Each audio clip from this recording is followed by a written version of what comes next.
Hey guys, Dustin here, and welcome to another episode of Horroritis.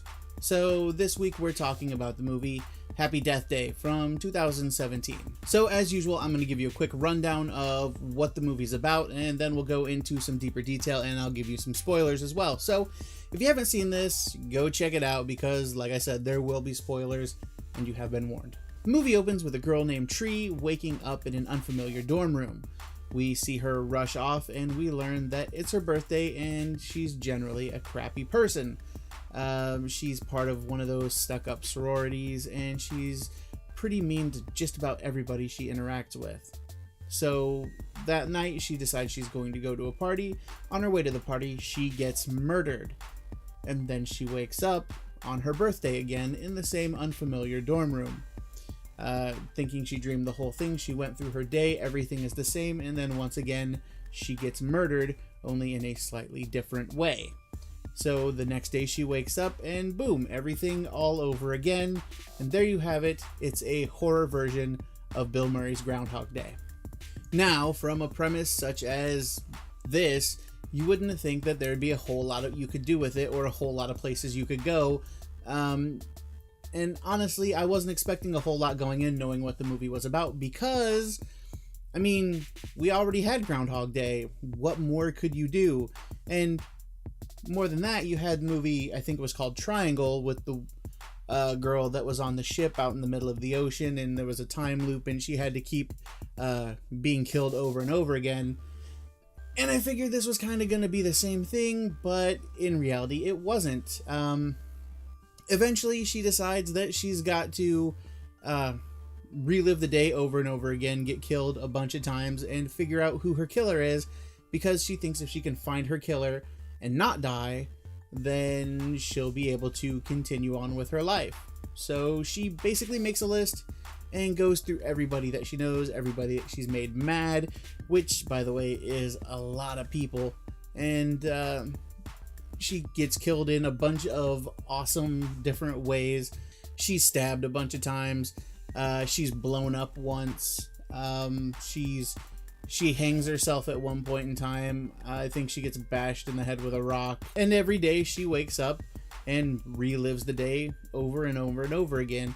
But, of course, and here's where the spoilers come in, but this is something you kind of figure out as it's going along, something you expect, is that every day she has to relive and get killed again, she becomes a slightly better person and starts treating people a little bit differently and a little bit better throughout each new day.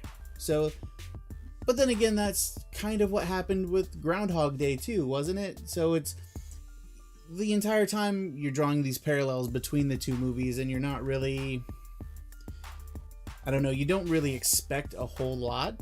But even though it's a familiar premise, the movie was done in such a way that it was actually very entertaining, and I enjoyed it, actually, from beginning to end, all the way through. It was a very good movie.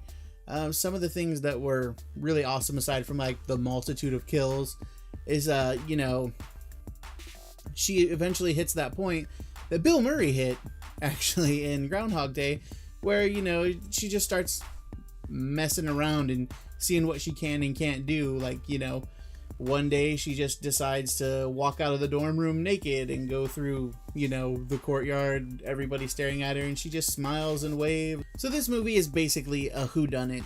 We're guessing from the very beginning, trying to figure out which one of these people is killing her over and over and over again, and she's making the list and she's checking people off the list.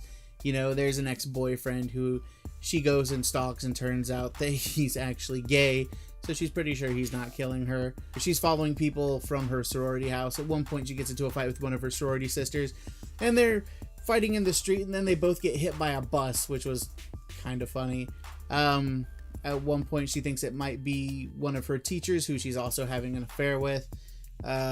She's basically just a whole list of people, and it turns out that literally everybody she knows would probably want to kill her.